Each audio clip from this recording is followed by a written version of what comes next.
Alors, à la question qu'on peut se poser si les directeurs juridiques et conformité seront à la traîne ou des business partners, évidemment, la réponse est dans la question et moi, je vais évidemment voir le verre à moitié plein et ce sont des business partners pour autant que l'entreprise aura pris conscience des enjeux, notamment autour du métaverse et quelle utilisation on en fait, à la fois vis-à-vis de ses clients, mais aussi de ses collaborateurs.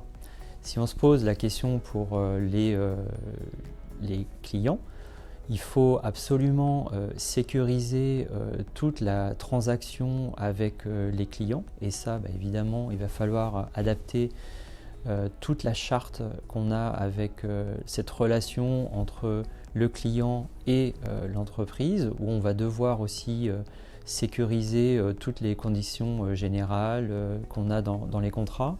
Et de ce point de vue-là, évidemment, ces directions vont être des vrais business partners parce qu'elles vont renforcer toutes ces transactions, toutes ces législations qui vont aussi devoir s'adapter. Mais avec notamment toute la blockchain, on va pouvoir tracer tous les échanges qu'on aura avec les clients et en contrepartie, les clients auront toute cette transparence pour avoir cette confiance qui doit être retrouvée avec ces entreprises. Le deuxième point, c'est en interne.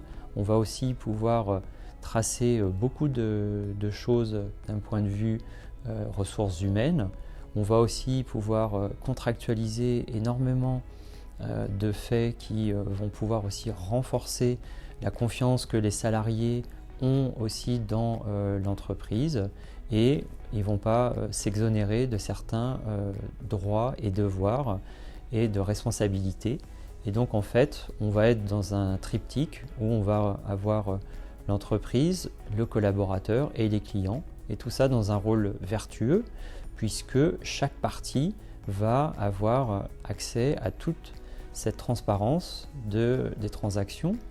Toute la partie contractuelle va être digitalisée, tout le monde va pouvoir avoir accès et on va pouvoir mettre à jour très facilement toutes ces informations et on va pouvoir faire toutes les adaptations sur la vie des contrats pour que tout ça soit pérenne dans le temps.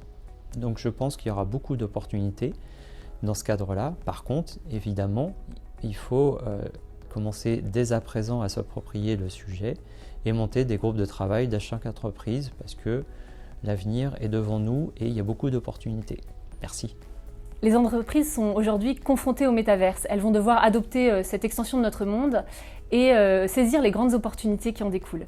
Alors face à ce challenge, elles pourront compter sur l'appui des directions juridiques, des directeurs compliance, des avocats et donc des professions juridiques dans leur ensemble qui vont les aider à relever les défis du Web3 et à anticiper les risques qui découlent nécessairement d'une telle évolution technologique. Il y aura dans certaines situations la nécessité de créer des nouveaux textes de loi et pour d'autres, une interprétation de la loi existante par le juge suffira. On peut déjà, en matière de compliance, parler de certaines mesures qui pourraient être mises en place dans l'entreprise, notamment le code de conduite qui devra prévoir les comportements à adopter pour une intervention, une activité dans le métaverse. Ou également, le risque présent dans le métaverse devra être identifié dans la cartographie des risques, ainsi que les mesures de remédiation liées à de tels risques.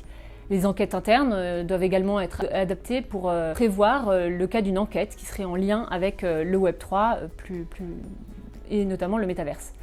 Voilà ce sur quoi les entreprises vont devoir travailler et pour cela elles compteront sur les professions juridiques qui vont une nouvelle fois apporter une mesure adaptée à leurs clients et prouver qu'ils sont bien des business partners.